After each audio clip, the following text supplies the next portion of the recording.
दोस्तों, आज जो मौसम का हाल है, बारिश का मौसम, बारिश के मौसम में अक्सर देखा गया है कि बच्चों की बीमारियां बढ़ जाती हैं।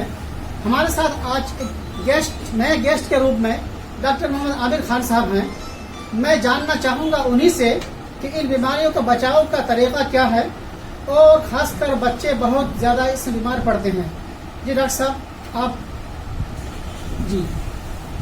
चल में क्या है कि आजकल जो मौसम जो चेंज हो रहा है, वायरल फीवर का काफ़ी जोर है, बच्चों में काफ़ी परेशानी हो रही है। जैसे कि बच्चों को नज़ला, जुकाम, कॉमन कोल्ड ये कारण नॉर्मल है ही, अभी फीवर बहुत आ रहा है। तो इस टाइम का डेंगू फैलना, नॉर्मल वायरल फीवर बहुत ज़्यादा बच्चों में हो रहा है। डायरिया की बहुत शिकायतें आ रही हैं क्योंकि मौसम में पानी की खराबी है, बारिश का मौसम है। तो इन सब चीज़ों को देखते हुए बच्चों को काफ़ी प्रोटेक्शन की जरूरत है। खास तौर पे ये बाहर की चीज़ें खाना, बाहर की सिस्टम में जो आजकल कंटेमिनेटेड वाटर जो पानी आ रहा है, टाइफाइड की दिक्कत भी बहुत आ रही है आजकल कोविड में।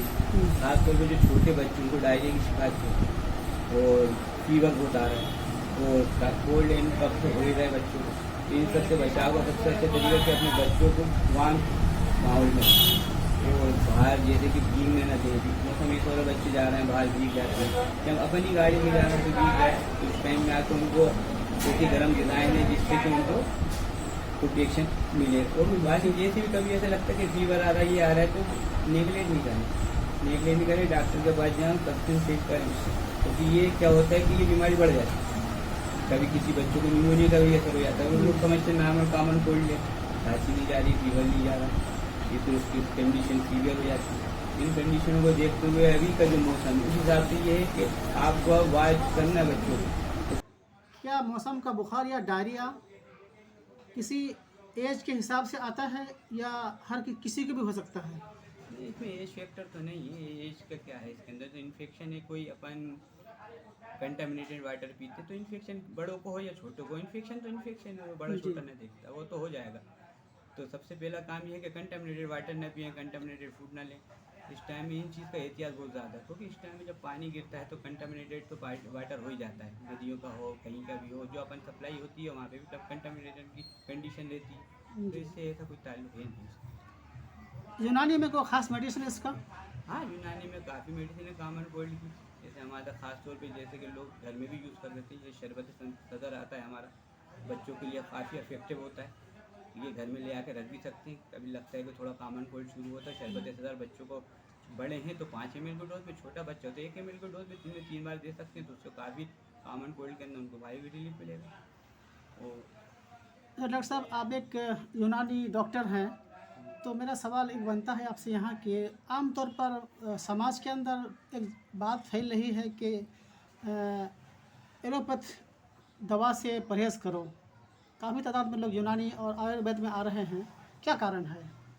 चल में कारण सिंपल सा है कि बहुत कंटिन्यू कोई भी एलोपैथी दवा ले नहीं सकते हो आपको, वो तो इमरजेंसी है, कभी आपको इमरजेंसी है तो मैं उसको लेना ही चाहिए, ऐसा नहीं है कि अपन उसको मना करें।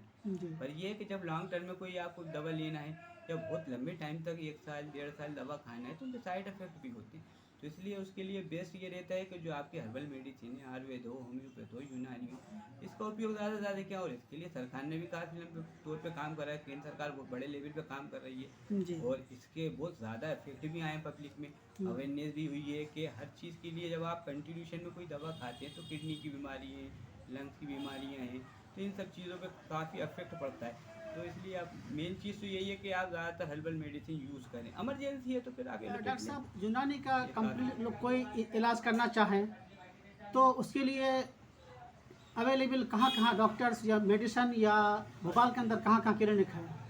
नेचर में यूनानी का तो और आयुर्वेद और होम्योपैथ का तो बहुत बड़ा सेंटर भोपाल के अंदर मेडिकल कॉलेज है 3 जो अपना MA के ऊपर है, उसके अंदर तो उन्होंने बहुत बड़े लेवल पे एक बहुत बड़ा इंडोर हॉस्पिटल बना रखा है जिसके अंदर रख के सुविधाएँ दे रहे हैं, बड़े बड़ी चीज़ों के इलाज चल रहे हैं, वहाँ पे हिजामा भी हो रहा है और बहुत ज़्यादा अच्छी अच्छी थेरेपी हैं। OPD के आउटलेट इनके भोपाल के अंदर तो जैसे कि बुधवारे में है और अपने इब्राहिमपुरे में है और अपने जहांगीराबाद में बड़े बड़े यूनानी शफाखाने हैं और आयुर्वेद की भी बहुत बड़ी सेंटर हैं जो खुले हुए हैं।